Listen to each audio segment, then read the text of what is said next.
levantar, vocês têm compromisso? Que eu quero te convidar a ler um livro inteiro da Bíblia comigo hoje. Você está disposto? Sou o Robson. Foi você, né? Reconheci. Só o Robson está disposto. É um livro bem grande, então precisa de muito tempo para nós lermos juntos. Fazer de sacanagem com vocês, ler o Salmo 119 inteiro, né? Abra sua Bíblia comigo no livro de Filemão, a carta a Filemão.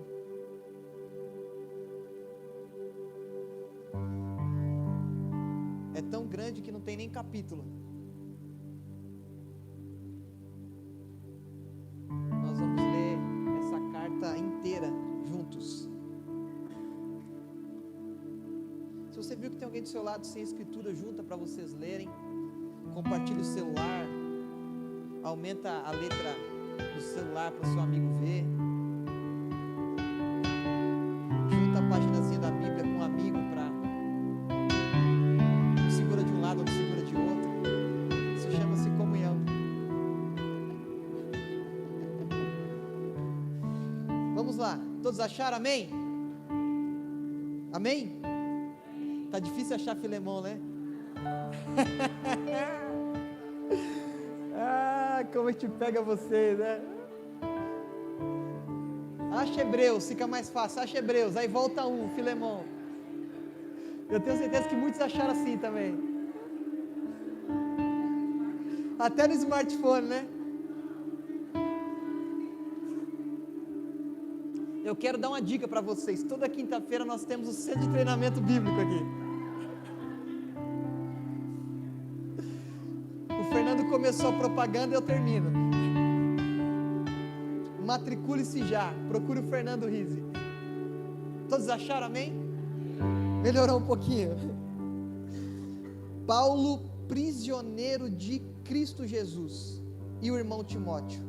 A você, Filemão, nosso amado cooperador, a irmã Áfia e Arquipo, nosso companheiro de lutas, e a igreja que se reúne com você em sua casa. A vocês, a graça e a paz da parte de Deus, nosso Pai, e do Senhor Jesus Cristo. Graças dou ao meu Deus, lembrando-me de você nas minhas orações, porque ouço falar da sua fé no Senhor Jesus e do seu amor por todos os santos. Oro para que a comunhão que procede da sua fé seja eficaz no pleno conhecimento de todo o bem que temos em Cristo. Seu amor me tem dado grande alegria e consolação, porque você, irmão, tem reanimado o coração dos santos. Por isso mesmo, tendo em Cristo plena liberdade para mandar que você cumpra o seu dever, prefiro fazer um apelo com base no amor. Eu, Paulo, já velho e agora também prisioneiro de Cristo Jesus, apelo em favor de meu filho Onésimo, que gerei enquanto estava preso. Ele antes lhe era útil, mas antes era inútil, mas agora é útil, tanto para você quanto para mim. Mando-o de volta a você como se fosse o meu próprio coração. Gostaria de mantê-lo comigo para que me ajudasse em seu lugar enquanto estou preso por causa do Evangelho, mas não quis fazer nada sem a sua permissão, para que qualquer favor que você fizer seja espontâneo e não forçado. Talvez ele tenha sido separado de você por algum tempo, para que você tivesse de volta para sempre, para que você o tivesse de volta para sempre. Não mais como escravo, mas acima de escravo, como irmão amado. Para mim, ele é um irmão muito amado, e ainda mais para você, tanto pessoa quanto como cristão. Assim, se você me considera companheiro na fé, receba-o como se estivesse recebendo a mim. Se ele o prejudicou em algo, ou lhe deve alguma coisa, ponha na minha conta. Eu, Paulo, escrevo de próprio punho. Eu pagarei, para não dizer que você me deve a própria vida. Sim, irmão, eu gostaria de receber de você algum benefício por estar no Senhor. Reanime meu coração em Cristo. Escrevo-lhe certo de que você me obedecerá, sabendo que fará mais do que lhe peço. Além disso, prepare-me um aposento, porque graças às suas orações espero poder ser restituído a vocês. Epáfras, meu companheiro de prisão, por causa de Cristo envia-lhe saudação, assim como Marcos, Aristarco, Demas e Lucas, meus cooperadores. A graça do Senhor Jesus Cristo seja com o espírito de todos vocês. Viu? Vocês acabaram de ler um livro das Escrituras. Quantos aqui, em algum momento da sua vida, parou nessa carta de Filemão aqui para estudar? Alguém já teve essa curiosidade? Assim como alguns livros, como Amós, Obadias, Sofonias, nós muitas das vezes passamos desapercebido. Nós no domingo passado falamos sobre, eu fiz uma introdução aqui de 40 minutos, quando eu falei que ia começar a pregar, eu vi as caras falando, porque eu precisava de dar um pano de fundo para vocês. Nós estamos nesse mês de novembro, eu quero compartilhar algumas coisas sobre a vida de Paulo com vocês. E nós vimos que domingo nós falamos de edificação e reconciliação através de 1 e 2 Coríntios. Eu trouxe toda a trajetória de Paulo, desde da primeira viagem missionária até o momento em que ele estava em Éfeso e escreveu essa carta aos Coríntios, a primeira carta que nós lemos. Nós vamos ver que Paulo, nesse exato momento, ele escreve da prisão em Éfeso. Ele está em Éfeso nesse momento, ele está escrevendo cartas da prisão. A primeira carta da prisão que ele escreve é Filipenses, a segunda carta que ele escreve é Filemão, e a terceira carta nessa prisão em Éfeso é aos Colossenses. Então essas três cartas são escritas nesse período de aproximadamente 54 até 56 depois de Cristo. Para você ter noção, essa época que Paulo estava preso, ele era privado de muitas coisas. A prisão, hoje nós conhecemos, a prisão tem a comida, a hora do banho, tem toda uma estrutura que o governo propicia para que aquele que está preso tenha as necessidades básicas atendidas. Só que na época de Paulo não era assim. Dependia de alguém levar alimento, dependia de alguém levar uma roupa limpa, dependia de alguém levar alguma estrutura para que ele tivesse as necessidades básicas atendidas.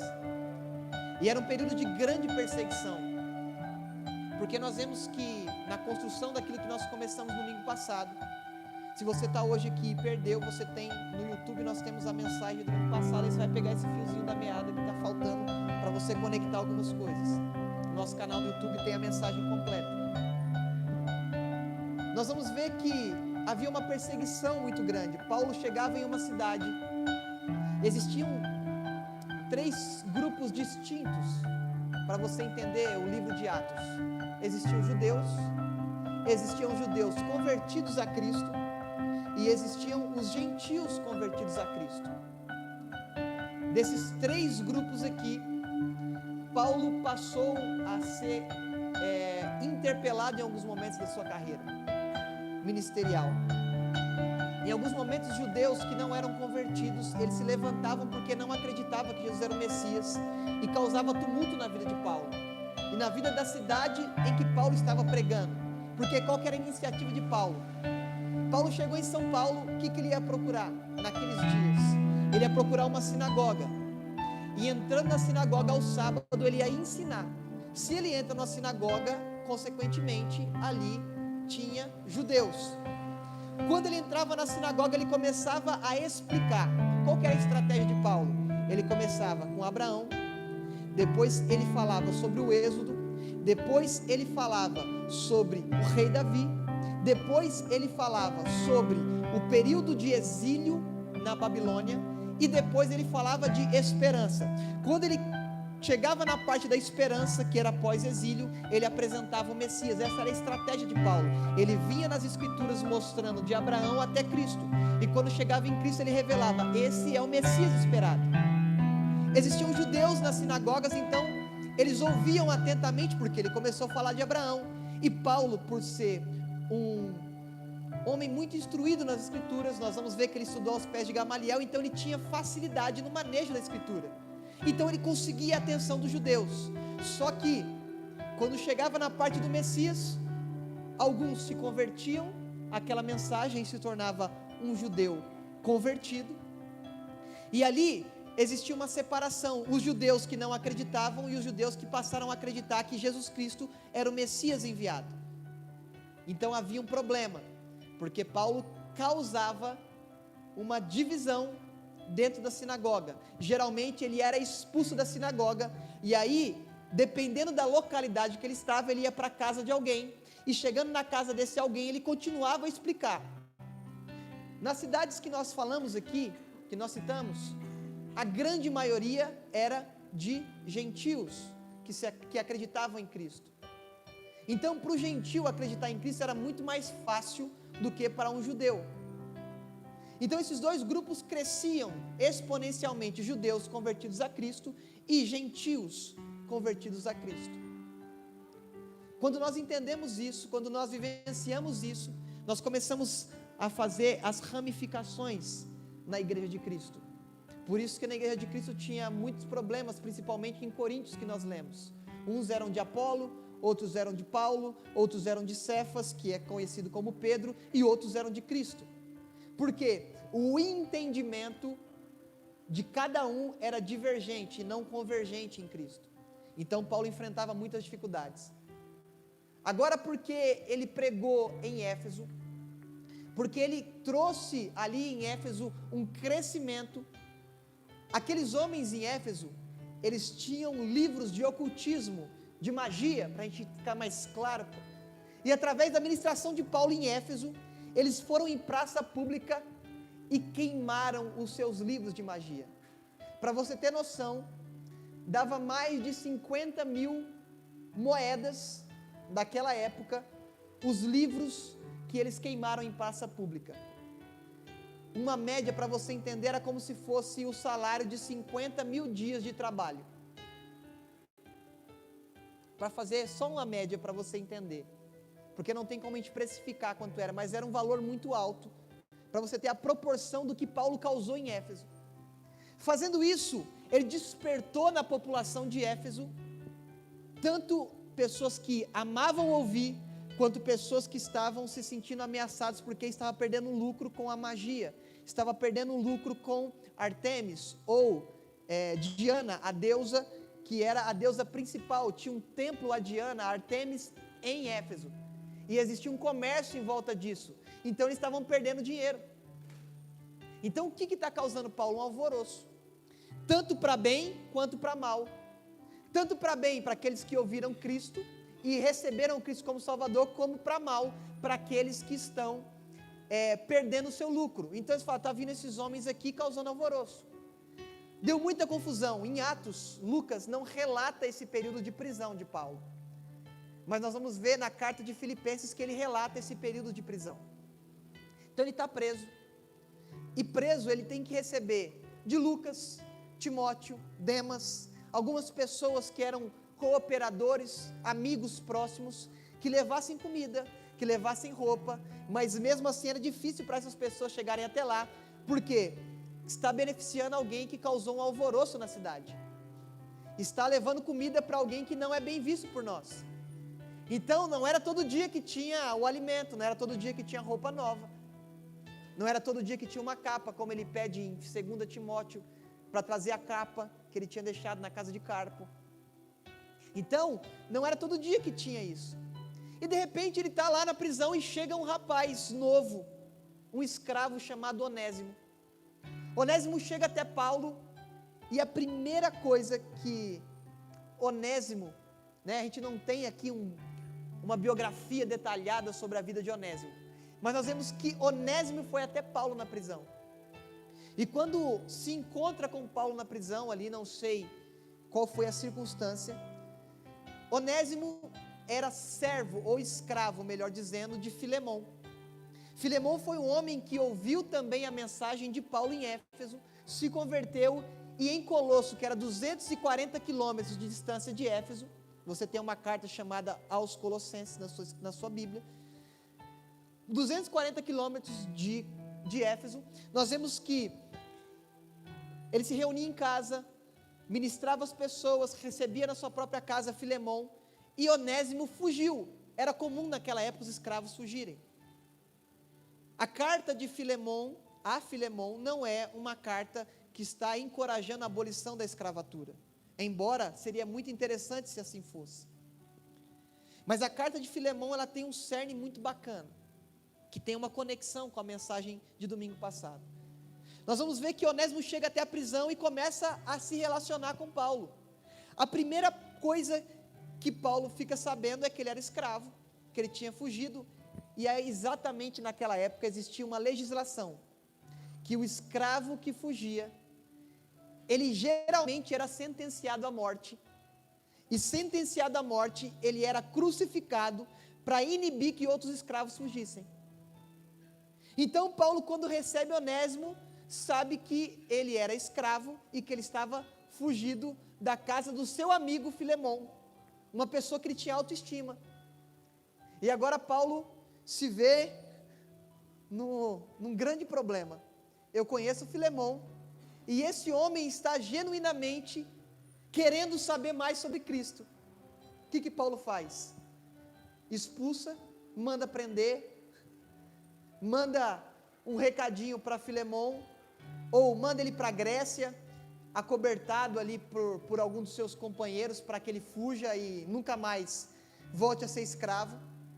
Paulo está num dilema, por quê? Se eu acoberto, como é que eu vou olhar para Filemon? Filemon me acolheu, Filemon é um filho querido, uma pessoa que eu amo, como é que eu vou olhar para ele se eu acobertar o que Onésimo está fazendo? E o nome de Onésimo significa útil. Onésimo significa útil. E Onésimo, a partir do momento que se converteu a Cristo através da mensagem de Paulo, ele se tornou produtivo para Paulo, se tornou útil para Paulo. Ele se tornou um obreiro, vamos dizer assim, né? Um cooperador daquilo que Paulo estava inserido. Paulo precisava de pessoas que continuassem da onde ele estava preso, ele estava limitado de viajar. Então ele precisava de pessoas que fossem para Tessalônica, de pessoas que fossem para Corinto, de pessoas que fossem para Bereia, de pessoas que fossem ali para a região da Galácia. Ele precisava de pessoas que continuassem onde ele parou. Então quando ele olha para Onésimo, ele começa a falar de Cristo, dia após dia, ministrando, até o momento que chega a crucificação de Cristo. Não vai dizer as escrituras, mas aqui é um parêntese que eu vou colocar, uma analogia.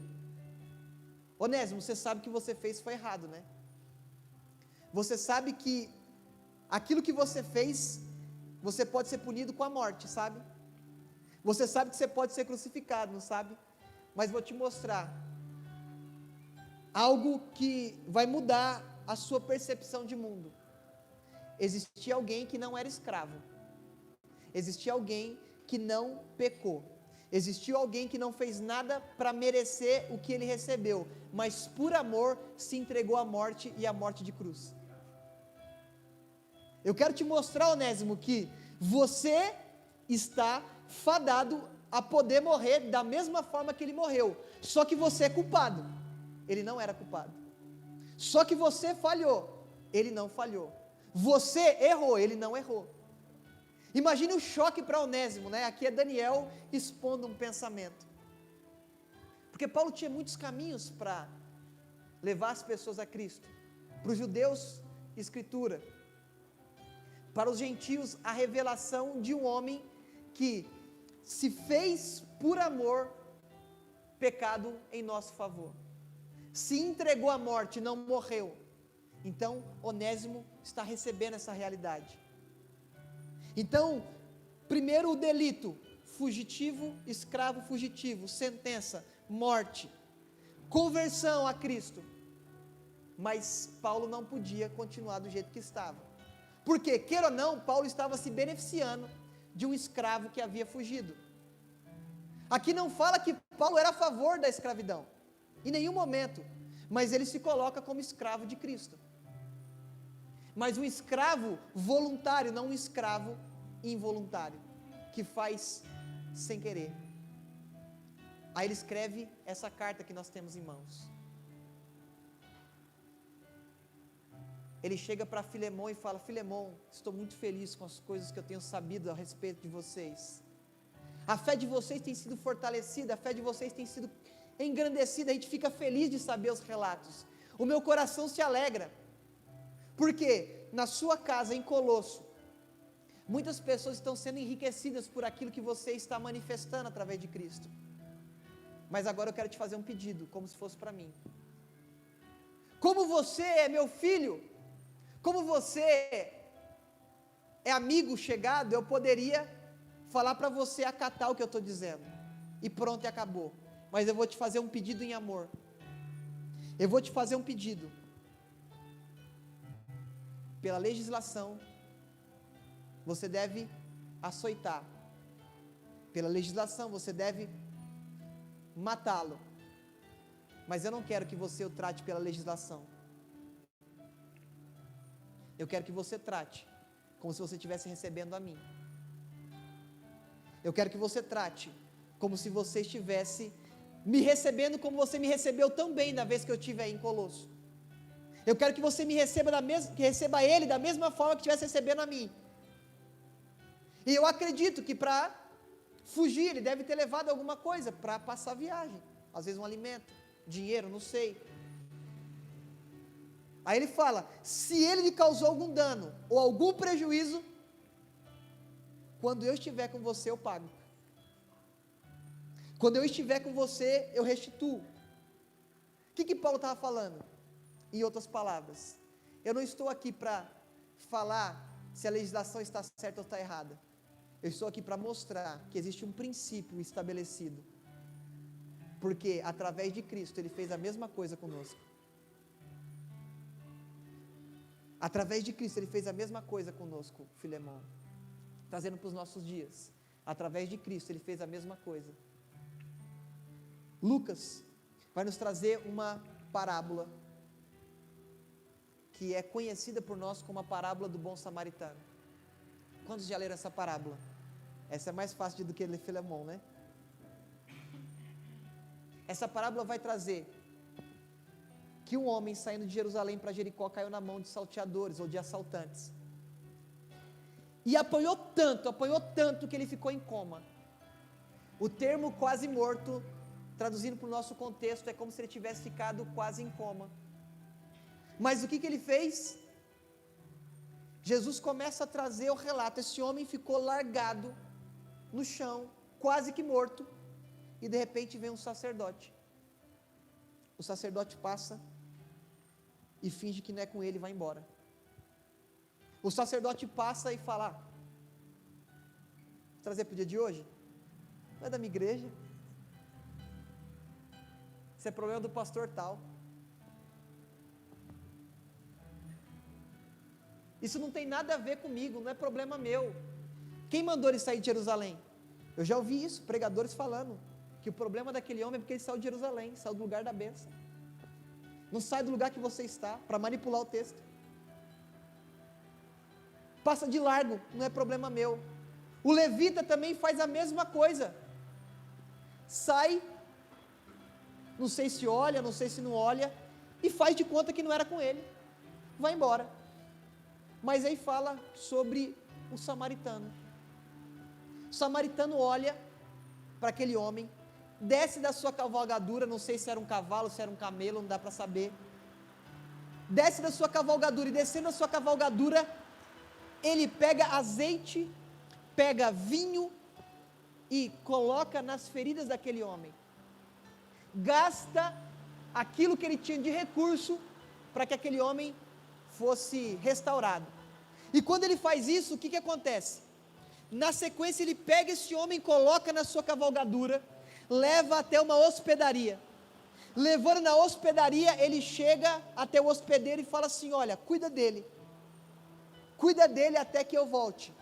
Se houver alguma despesa, quando eu voltar, eu pago. Se houver alguma coisa, eu pago depois para você, não tem problema. Mas eu já vou deixar tudo quitado, eu já vou deixar tudo pago, eu já vou deixar tudo nos trinques. Mas se houver alguma coisa, eu pago quando eu voltar. Nós vamos ver que a representatividade da lei através dos sacerdotes, do serviço através dos levitas, não foi capaz de levar aquele homem, de colocar aquele homem de pé. Não foi capaz de erguer aquele homem do chão, porque não me importo, não tenho afeição, não tenho empatia, simplesmente deixou aquele homem do jeito que ele estava. E quando deixa aquele homem, trazendo para o nosso contexto, nós falamos que a lei, ela só mostra o meu pecado, a lei só aponta onde eu errei, mas não é capaz de me regenerar. A religião não foi capaz de levantar aquele homem, os levitas não foram capazes de levantar aquele homem, mas um samaritano. Para você entender o contexto histórico, o que é um samaritano? O samaritano é um judeu que se misturou com o gentil e ele passou a não ser mais um judeu puro. Vou falar para vocês um pouquinho de história. 722 antes de Cristo, a Síria foi tomada, e quando ela foi tomada, a Síria pegou os judeus que moravam ali e misturou com outros povos gentios. Então, os samaritanos, conhecidos nas escrituras, são judeus misturados.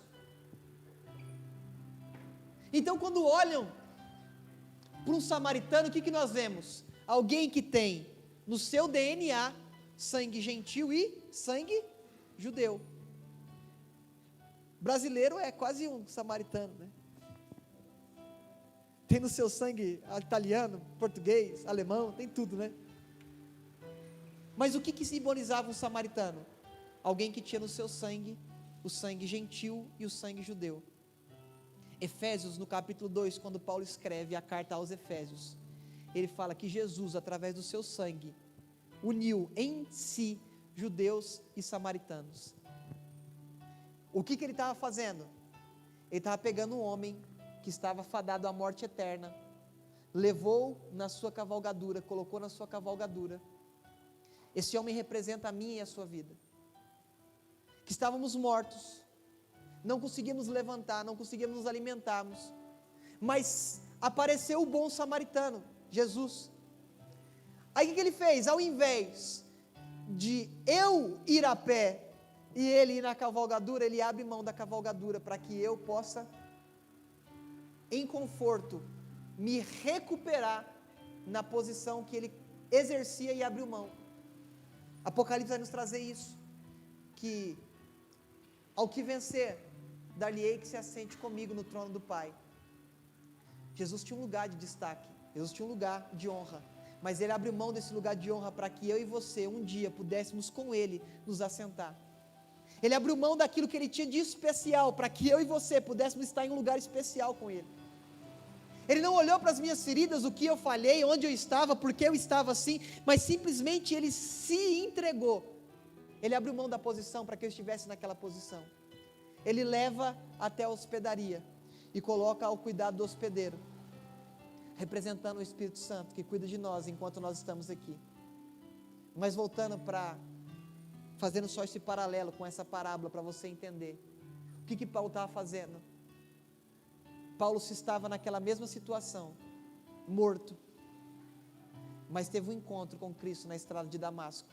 A partir daquele momento, Paulo nunca mais foi o mesmo, Paulo nunca mais foi a mesma pessoa, Paulo nunca mais agiu mais da mesma forma. Ele está falando assim: Filemão, eu sei a importância do que Jesus fez comigo, eu quero que você faça da mesma forma que você faria para mim, você faça para Onésimo. Receba Onésimo, perdoa o que ele fez, restaura a posição agora, não é de escravo, é de irmão. Você não vai olhar mais para ele como alguém que você vai mandar, alguém que você vai ter que chicotear se não fizer o que você quer. Você vai olhar para ele como um irmão. Sabe por quê? Porque foi o que Jesus fez comigo. Eu respirava ameaças de morte contra os cristãos. Eu queria matar os cristãos. Eu queria prender os cristãos. Eu queria acabar com os cristãos. Mas agora eu sou cristão. Mas agora eu sou de Cristo. Agora eu não vou mais obrigar ninguém a fazer nada, porque eu queria enfiar a goela abaixo a lei de Moisés nos homens, para que os homens enxergassem a minha religião. Mas a partir de agora eu quero que as pessoas conheçam a Cristo de forma natural, não por obrigação, não porque alguém mandou, mas porque entendeu que Cristo é a coisa mais valiosa. Sabe o que eu quero, Filemon? Que você se reconcilie com Onésimo. Para Onésimo, imagine recebendo a carta de Paulo em mãos para entregar para Filemon. Não sei se Paulo deixou ele ler ou não, se foi selada, se não foi. Mas imagine os sentimentos em relação a Filemon. Imagine a dificuldade que Onésimo deve ter encontrado. Porque ele estava já produzindo para o Senhor. Já estava sendo útil para a obra que o Senhor estava fazendo em Éfeso. Mas agora ele tem que voltar para Colosso, com a carta na mão. Será que Filemon vai aceitar? Será que ele vai me receber como irmão e não como escravo? Será que ele vai agir da forma que Paulo está dizendo para ele agir? Será que vai ter como ele não olhar de cima para baixo para mim? Porque no reino de Deus não tem maior. Nós somos todos iguais. Ninguém aqui é melhor do que ninguém. Ninguém aqui, nós podemos estar em posições diferentes, mas não somos diferentes. Cada um aqui vai exercer a sua função de acordo com o propósito eterno, mas ninguém aqui é melhor do que ninguém. Não existe alguém aqui mais importante do que o outro. O que prega não é mais importante do que aquele que intercede.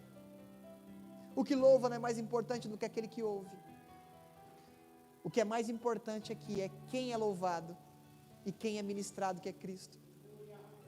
O Senhor nos está mostrando que, através de uma simples carta, uma importante mensagem,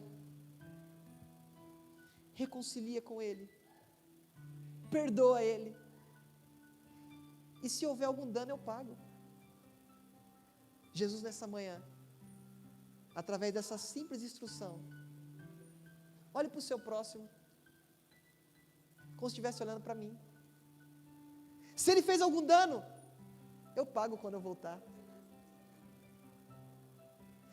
Trate ele como se estivesse tratando a mim. Receba ele como se você estivesse me recebendo na sua casa. Porque nós somos herdeiros de Deus e co-herdeiros com... Nós temos Deus como Pai. E o nosso mestre como nosso modelo. É fácil eu receber Jesus na minha casa, mas é difícil eu receber alguém que fez alguma coisa para mim, que eu não gostei. Alguém que disse alguma coisa para mim que me machucou. Alguém que agiu de uma forma que eu não aprovo. Mas Jesus está dizendo para mim e para você, através dessa simples carta: perdoa. Perdoa. Reconcilia. Como se fosse eu que estivesse aí chegando. Sabe o que é interessante? 50 anos depois, segundo os historiadores, Onésimo era um dos bispos em Éfeso. Onésimo não parou, continuou sendo útil ao Evangelho de Cristo. Consequentemente, se 50 anos depois historiadores dão relato, é porque Filemon não matou. É porque Filemon não tratou como escravo, mas tratou como irmão. Tem muitas vidas que estão presas a você. Porque você ainda não liberou o perdão. Porque eu e você não tivemos a capacidade de entender que nós temos que tratar o irmão como se fosse o próprio Cristo, porque Cristo habita nele, assim como habita em mim. Muitas das vezes é difícil nós aceitarmos alguém que nos magoa na nossa casa. É difícil receber. Às vezes é difícil ouvir algumas palavras de algumas pessoas. Mas assim como Onésimo entendeu que alguém que, assim como ele morreu, morreu na cruz, assim como ele poderia morrer na cruz, se entregou por amor. Onésimo sabia a dimensão do quanto Cristo o amava através do sacrifício que ele fez. Onésimo sabia da sua sentença de morte. Eu e você sabíamos que nós estávamos mortos. Mas a graça do Senhor nos alcançou e nos reconciliou ao Pai.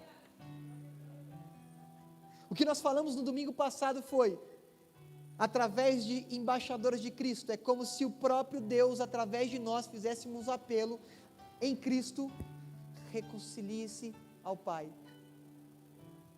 É o que Paulo está fazendo e dizendo a Filemão: reconcilie-se com Onésimo.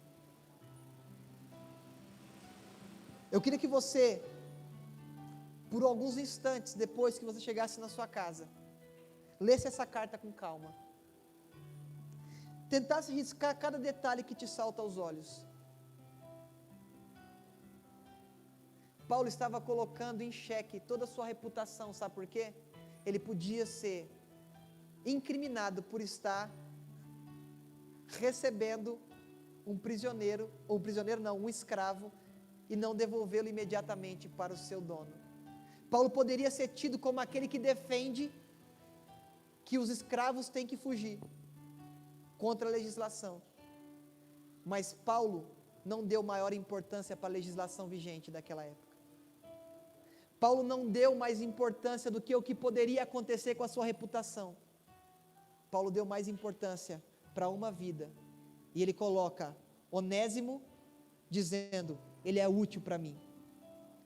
Antes ele era inútil para você, mas agora ele é útil para mim e para você. Porque você tinha ele, você tinha perdido ele.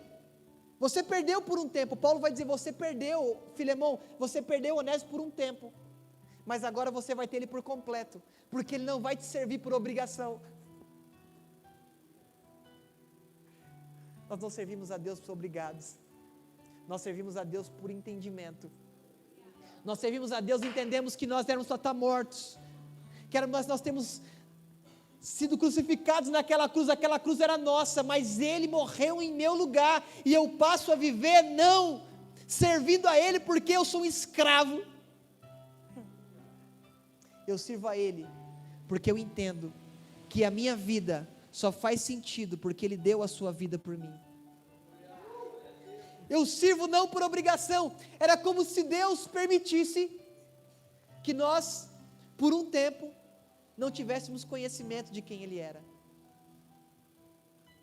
E nós estávamos, entre aspas, me permita colocar esse sentimento em Deus, mesmo que não exista, mas só para você entender uma realidade.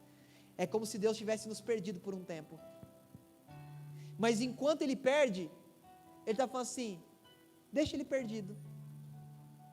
Porque quando Ele me encontrar, Ele não vai me servir por obrigação. Quando Ele me encontrar, Ele não vai me servir porque vai ter uma troca. Quando Ele me encontrar, Ele não vai me servir porque alguém disse que Ele tem que me servir. Quando Ele me servir, Ele vai servir porque Ele quer.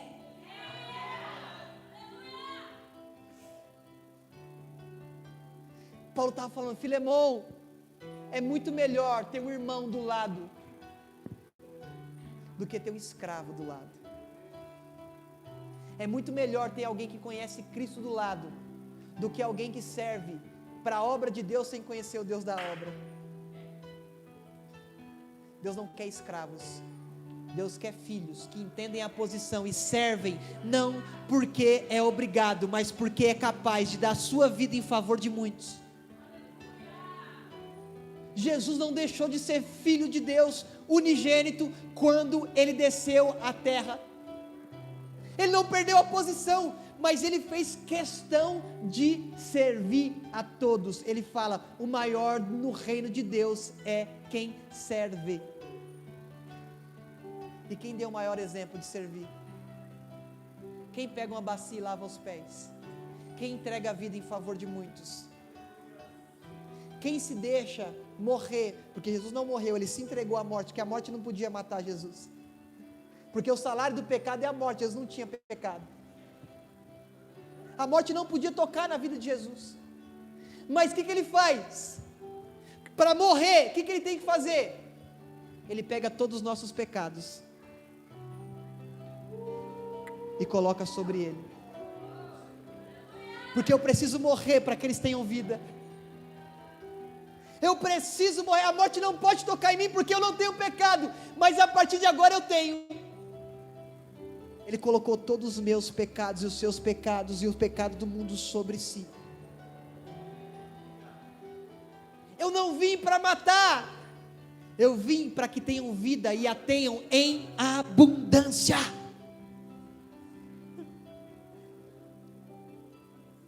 Jesus não obrigou Paulo a escrever Gálatas 2:20. Jesus não fez pressão psicológica em Paulo, falou assim: Paulo, você tem que escrever esse verso de número 20, que vai estar lá na Bíblia deles, lá no século 21. Você é obrigado a escrever isso, Paulo. Paulo escreve: eu não vivo mais, é Cristo quem vive em mim. A vida que eu vivo agora na carne, vivo-a na fé. Paulo está falando: que vida, a minha vida não é preciosa. Abre em Atos 20, 24, 23, depois 24, abre aí.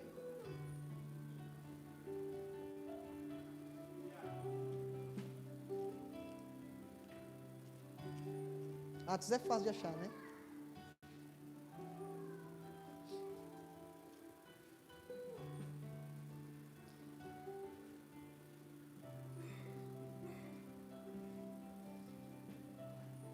Vamos ler a partir do 22 para dar mais sentido aí. Agora, compelido pelo Espírito, estou indo para Jerusalém, sem saber o que me acontecerá ali. Só sei que em todas as cidades o Espírito me avisa que prisões e sofrimentos me esperam. Todavia eu não me importo, nem considero a minha vida de valor algum para mim mesmo, se tão somente puder terminar a corrida e completar o ministério de Senhor Jesus Cristo que me confiou, de testemunhar do Evangelho da graça de Deus. Paulo está se despedindo dos irmãos de Éfeso, os presbíteros, está falando assim: eu nunca mais vou ver vocês, eu não sei o que me aguarda, eu vou para Jerusalém, eu não sei o que me aguarda, eu só sei de uma coisa, que me espera prisão e perseguição, mas eu quero te dizer, não tenho preocupação nenhuma com isso, porque minha vida não é preciosa, porque eu não vivo mais, é Cristo quem vive. Eu não sirvo a Cristo por obrigação, eu entreguei a minha vida a Ele. Eu não sou mais um escravo com medo. Não recebestes um espírito de escravidão para outra vez estares em temor. Romanos capítulo 8, verso 15. Mas recebestes um espírito de adoção, a qual o Espírito do Senhor testifica com o espírito do homem, dizendo: você é filho, você é filha. Não sou escravo, eu sou liberto, mas eu sou liberto não para fazer a minha vontade, eu sou liberto para fazer a vontade de Deus. Sabe para que nós somos libertos? Para escolhermos fazer a vontade dEle. Isso chama-se livre-arbítrio. O livre-arbítrio não é para você fazer a sua vontade, o livre-arbítrio é para você ter a capacidade de escolher fazer a vontade dEle, mesmo você sabendo que até essa capacidade não vem de você, vem dEle.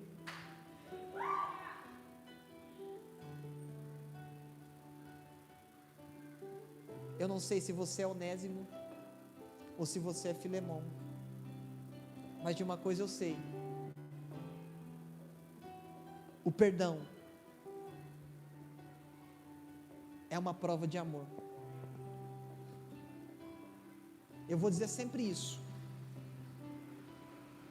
Na minha infância eu caí na escada, e aí fez um machucado na mão, e minha mãe falava assim para mim: não tira a casquinha. O que eu fazia? Não tira a casquinha, que depois vai ficar cicatriz. E eu tirei a casquinha. Hoje eu tenho uma cicatriz aqui na minha mão. Eu nunca vou esquecer nem o tombo, nem a dor do tombo, e nem da minha mãe falando para mim para não tirar a casquinha. Mas hoje, quando eu olho, eu lembro de tudo isso. Eu passo a mão, não dói mais. Perdoar não é esquecer, porque você vai lembrar, mas não vai te doer mais. Não tem como esquecer, porque só quem é capaz de esquecer é Deus. Porque dos seus pecados eu não me lembro mais. Ele faz questão de esquecer. Nós vamos lembrar de dores, de traumas, de palavras, de atitudes que nos desaprovaram. Mas porque eu fui perdoado, eu perdoo. Porque eu fui amado, eu amo. Tudo passa porque eu recebi, e aí eu faço. Não para receber, eu faço porque eu já recebi.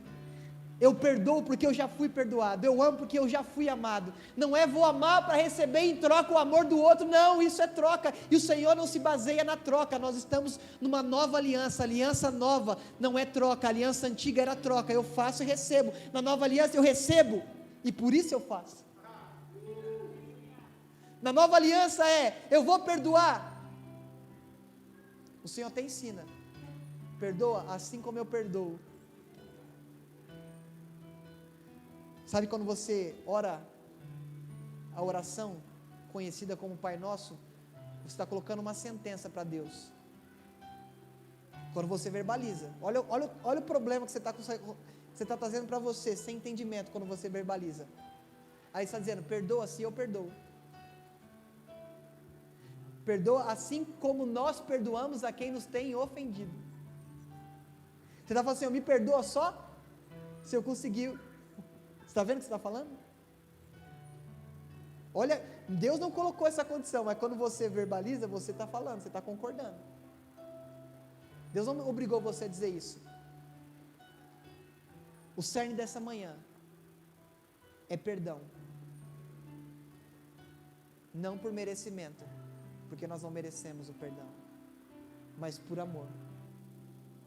Porque quando você não perdoa, você leva essa pessoa para a sua cama, você leva essa pessoa para o seu trabalho, você leva essa pessoa para todos os lugares, porque você não liberou o perdão, então ela está amarrada a você.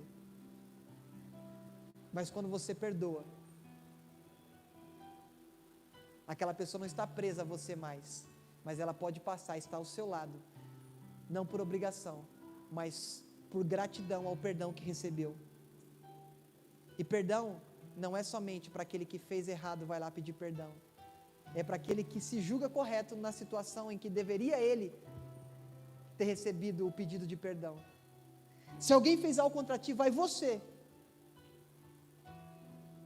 Eu quero que nessa manhã você reflita em relação a isso. O perdão, ele é maior do que a ofensa. A graça, ela superabunda no pecado. A proporção de graça vai ser sempre maior.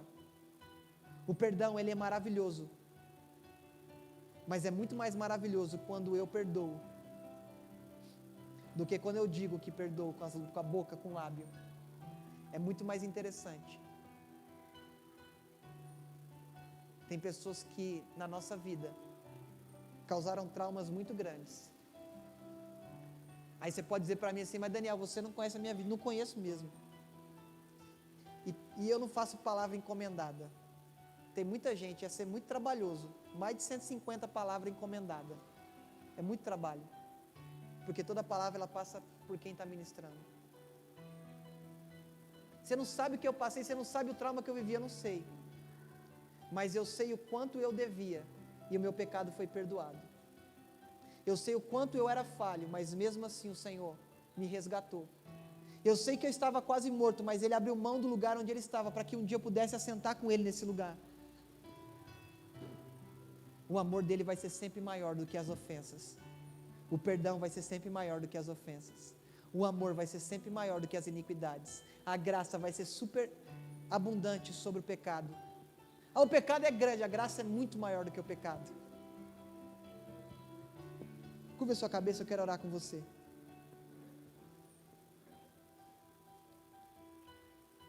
Pai, que nessa manhã, junto nós possamos entender que nós não somos merecedores, que não somos dignos de sermos perdoados, mas o seu perdão nos alcançou, a sua graça nos alcançou. Pai, que nós possamos agora não ver as ofensas daqueles que nos ofenderam, mas que nós possamos ver o quanto nós ofendemos ao Senhor com as nossas ofensas. Mas mesmo assim, as nossas ofensas não foi maior do que o seu perdão. As nossas transgressões não foram maior do que o seu amor. As nossas fraquezas e falhas não são maiores do que a tua graça abundante derramada em nós, ó Pai. Que nós possamos fazer uma introspectiva e uma retrospectiva ao mesmo tempo. Olharmos para dentro e vemos o nosso passado e lembrarmos de pessoas que nós magoamos, de pessoas que nós faltamos com respeito, de pessoas que nós faltamos com carinho, de atitudes nossas que fizeram mal a alguém, ó Pai. E nós possamos essa manhã nos arrepender. Agora também, Pai, que nós possamos olhar as ofensas que nos fizeram e não ficar colocando uma balança se eu fui mais ofendido ou se eu ofendi mais. Não é o mérito.